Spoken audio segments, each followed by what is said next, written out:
نحمده ونصلي ونسلم على رسوله الكريم اما بعد اعوذ باللہ من الشیطان الرجیم بسم اللہ الرحمن الرحیم یا ایہا الناس کلوا مما فی الارض حلالا طیبا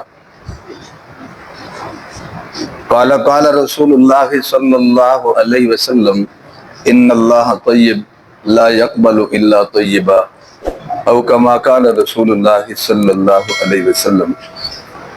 تمام احباب تھوڑی دیر توجہ فرما لیں۔ بعض غلطیاں ایسی ہیں کہ ایک آدمی عمل کے لیے ساری کوشش کرتا ہے، تمام شرائط کا لحاظ کرتا ہے، تمام صفات پوری کرتا ہے، تمام آداب کی رعایت رکھتا ہے، لیکن اس سب کے باوجود کچھ غلطیاں ایسی ہیں اگر وہ غلطیاں موجود ہوں گی تو اس ساری کوشش کے باوجود عمل ضائع ہوگا، اس کا کوئی ثواب نہیں ہوگا، اس کا کوئی اجر نہیں ہوگا۔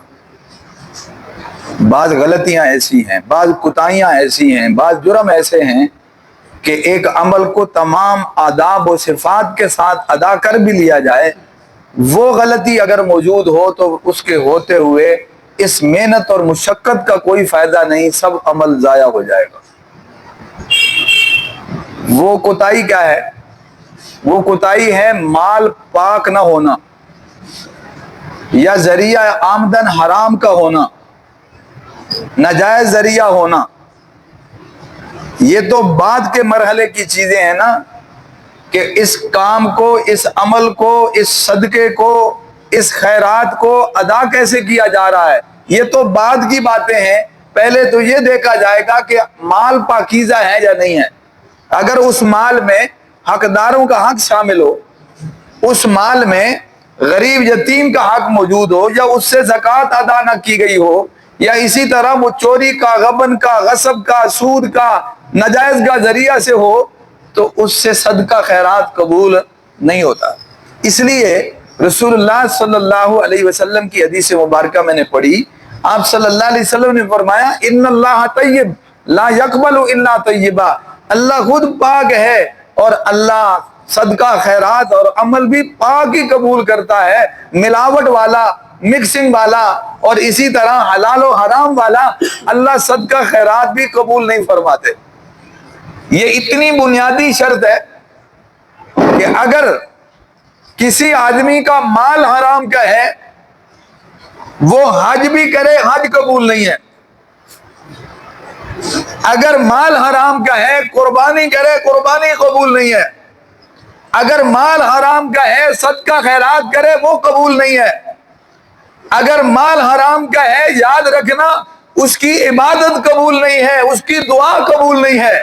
نبی کریم صلی اللہ علیہ وسلم نے واضح لفظوں میں فرمایا کہ ایک آدمی دعا کرتا ہے، دعا کی قبولیت کے سارے امکان اور اسباب اور نشانیاں اس میں پائی جاتی ہیں، کہ وہ مسافر ہو، پراگندہ بال ہو، مفلوق الحال ہو، پریشان حال ہو، اور پھر وہ دعا کرے بڑی لجاجت کے ساتھ، منت سماج کے ساتھ، یا ربی کہتے کہتے وہ پکارتا ہے۔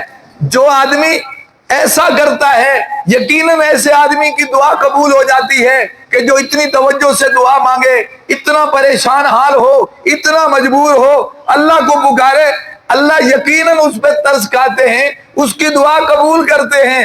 نبی علیہ السلام نے فرمایا اس میں باقی ساری باتیں ترس والی، رحم والی پائی جا رہی ہے، لیکن اس کی دعا کیسے قبول ہوگی کہ مطعمہ حرام، مشربہ حرام، ملبسہ حرام، کہ اس کا کھانا حرام کا، اس کا پینا حرام کا، اس کا لباس حرام کا، اس کی دعا کیسے قبول ہوگی؟ معلوم ہوا دعا تو عبادت کا مغز ہے، دعا قبول نہیں ہو رہی، باقی اعمال کیسے قبول ہوں گے؟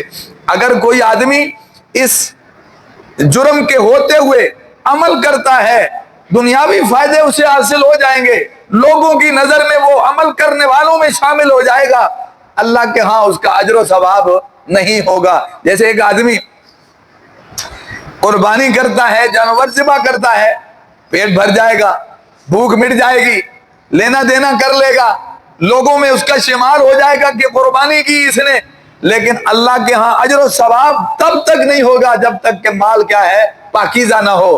مال حرام ہونے کی کئی صورتیں ہو سکتی ہیں، اس میں ملاوٹ کی کئی شکلیں ہو سکتی ہیں کہ آمدن کا ذریعہ غلط ہو یا حقداروں کا حق موجود ہو، جو بھی وجہ ہے، بہرحال یہ بات طے شدہ ہے کہ اگر مال حرام کا ہے تو پھر اس کا صدقہ خیرات قبول نہیں ہے، پھر اس کا عمل قبول نہیں۔ تو اب ایک آدمی اتنی محنت سے عمل کرتا ہے اور سارے آداب کی رعایت رکھتا ہے اور جانور دیکھ بھال کے خرید کے لاتا ہے، جانور میں ساری خوبیاں موجود ہیں، کوئی عیب نہیں ہے، تکبیر پڑھ کے ذبح کرتا ہے، قبلہ رخ رکھ کے ذبح کرتا ہے، اپنے وقت پہ ذبح کرتا ہے، لیکن اس کے باوجود اس کا عمل قبول نہیں ہوگا اگر مال حلال کا نہیں ہے۔ اس پہ ایک مثال علماء نے لکھی، کتابوں میں یہ مثال ملتی ہے کہ کچھ لڑکوں نے ایک مرغی چوری کر لی، مل کے نا کہیں سے مرغی چوری کر لی۔ اب مرغی چوری کر کے لائے تو اس کو ذبح کرنے لگے تو چھری نہ ملے، تو چھری کسی کی بغیر اجازت کے اٹھا کے ذبح کر دیا۔ اب جب ذبح کیا تو ذبح تو صحیح شرط کے مطابق کیا ہے، لیکن بیچ میں سے ایک نے کہا دیکھو یہ تم نے چھری اجازت کے بغیر لی ہے اس لیے یہ ذبح نہیں ہوا، یہ حلال نہیں ہے کیونکہ تم نے چھری اجازت سے نہیں لی۔ تو کسی دیکھنے والے نے کہا کہ تم نے چھری اجازت کے بغیر لی اور ذبح کیا ہے، اس پہ بحث کر رہے ہو کہ مرغی حلال ہے کہ حرام، پوری مرغی چوری کر کے لے آئے ہو، یہ سوچا ہے؟ یہ پوری مرغی اٹھا کے لے آئے ہو، یہ حلال حرام دکھائی نہیں دیتا، اور چھری پھیرنے پر چھری اجازت کے بغیر لی ہے، اس پہ بحث ہے۔ تو میرے بھائی یہ سارے مرحلے بعد کے ہیں کہ جانور کی صفات پوری ہونی چاہیے، عمر پوری ہونی چاہیے، اس میں عیب نہیں ہونا چاہیے، ذبح کا طریقہ ٹھیک ہونا چاہیے، اس کا وقت صحیح ہونا چاہیے، دن صحیح ہونا چاہیے، اس کی تقسیم صحیح ہونی چاہیے، یہ ساری باتیں بعد کی ہیں۔ اور پہلی شرط کیا ہے؟ مال کیا ہونا چاہیے؟ پاکیزہ ہونا چاہیے۔ اس لیے اس بنیادی شرط کو پورا کرنے کی کوشش کریں۔ یہ ایسا عیب ہے کہ صرف قربانی کے لیے ہی یہ خطرناک نہیں ہے، یہ تمام عبادات کے لیے کیا ہے؟ خطرناک ہے، تمام اعمال کی قبولیت میں یہ رکاوٹ ہے۔ آپ اس سے اندازہ کر لیں، اللہ نے قرآن پاک میں ایک جگہ فرمایا یا ایھا الرسل کلوا من الطیبات واعملوا صالحا۔ اللہ اپنے رسولوں کو خطاب کر رہے ہیں کہ اے رسولو پاکیزہ کھاؤ اور نیک اعمال کرو، جس کا مطلب یہ نکلتا ہے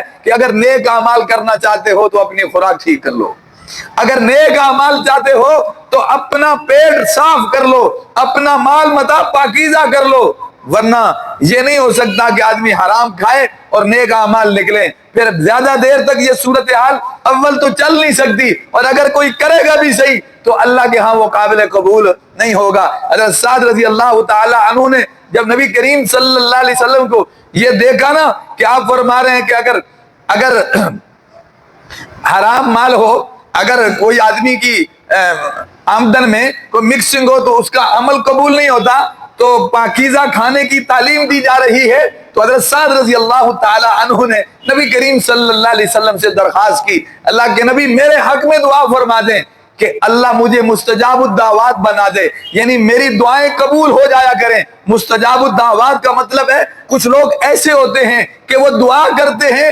اللہ ان کی دعا کو رد نہیں کرتے، ان کی لاج رکھتے ہیں۔ جب آپ یہ بات فرما رہے ہیں تو حضرت سعد رضی اللہ تعالیٰ عنہ درخواست کرتے ہیں اللہ کے نبی میرے لیے دعا فرما دیں، اللہ مجھے مستجاب الدعوات بنا دے۔ تو حضور صلی اللہ علیہ وسلم نے کیا فرمایا تھا؟ اطب مطعمک، اپنا کھانا پاکیزہ کر لے، اللہ تجھے مستجاب الدعوات بنا دیں گے۔ اگر یہ چاہتے ہیں کہ ہماری عبادات قبول ہوں، ہماری دعائیں قبول ہوں، تو پھر اس کی پہلی شرط کیا ہے؟ پیٹ صاف ہونا چاہیے، مال صاف ہونا چاہیے، وجود پاکیزہ خوراک سے پرورش پانا چاہیے، پھر جا کر عبادات کیا ہوں گی؟ قبول ہوں گی، اعمال قبول ہوں گے، دعائیں قبول ہوں گی۔ اور دوسری بات بھی سن لیجئے گا، دوسری شرط ہے سارا کچھ وہ رعایت پوری رکھے، لیکن اگر ریاکاری کرے گا تب بھی عمل قبول نہیں ہوگا۔ ریاکاری کا مطلب ہے دکھلانا، لوگوں کو دکھانے کے لیے عمل کرنا، نمائش کرنا۔ کوئی آدمی وضو کرتا ہے، نماز پڑھتا ہے، پورے آداب کی رعایت رکھتا ہے، بڑی توجہ سے پڑھتا ہے، فرض واجب اور اسی طرح سنت مستحب پورے کرتا ہے، سب کچھ کرتا ہے، لیکن اس کی نیت ہے کہ لوگ مجھے دیکھ کے نیک سمجھیں، اس کے اس عمل کی کوئی اجر و ثواب نہیں ہے، اس عمل کا کوئی ثواب نہیں ہے، کوئی صلہ نہیں ہے، اللہ کے ہاں قبول نہیں ہے۔ اسی طرح کوئی آدمی قربانی کرتا ہے تو جناب اگر اس کا مقصد اور منشا یہ ہے کہ لوگ دیکھیں لوگ تعریف کریں بڑا مہنگا جانور ہے، بڑا قیمتی جانور ہے، سارے محلے سے میرا جانور مہنگا ہے، ساری برادری سے میرا جانور زیادہ قیمتی ہے، اگر وہ نمائش کرتا ہے تو پھر ایک کرے یا دو کرے یا 100 کرے، پھر اللہ کے ہاں اس کا کوئی اجر و ثواب نہیں ہے۔ اگر وہ مقابلے میں حصہ لینے کے لیے جانور پالتا ہے، وہ انعام جیتنے کے لیے جانور پالتا ہے، لوگوں کے ہاں تو اس کو شاید انعام مل جائے، میڈیا میں اس کی خبر لگ جائے، اخباروں میں چھپ جائے، کلپ بن جائے اس کے، لیکن اللہ کے ہاں اس کا کوئی اجر و ثواب نہیں ہے۔ یہ بات اچھی طرح ذہن نشین کر لینا۔ مہنگا گھر لیں، مہنگی گاڑی لیں، مہنگا لباس پہنیں، مہنگا جانور لیں، کوئی منع نہیں ہے، مگر شرط کیا ہے؟ تکبر نہیں ہونا چاہیے۔ شرط کیا ہے؟ دوسروں کو نیچا دکھانے کے لیے نہیں ہونا چاہیے۔ شرط کیا ہے؟ لوگوں سے مقابلہ کرنے کے لیے یہ کچھ نہیں ہونا چاہیے۔ شرط کیا ہے؟ ریاکاری نہیں ہونی چاہیے، اللہ کی رضا مقصود ہو۔ بلکہ علماء تو یہاں تک لکھتے ہیں کہ بھائی قربانی کرنی ہے، لوگوں کو بتانے کی کیا ضرورت ہے، خبریں لگوانے کی کیا ضرورت ہے کہ میں نے اتنے جانور کیے ہیں، میں نے اتنی قربانیاں کی ہیں۔ لوگوں کو مت بتائیں، بلکہ نمائش سے بچیں، نمائش سے بچیں۔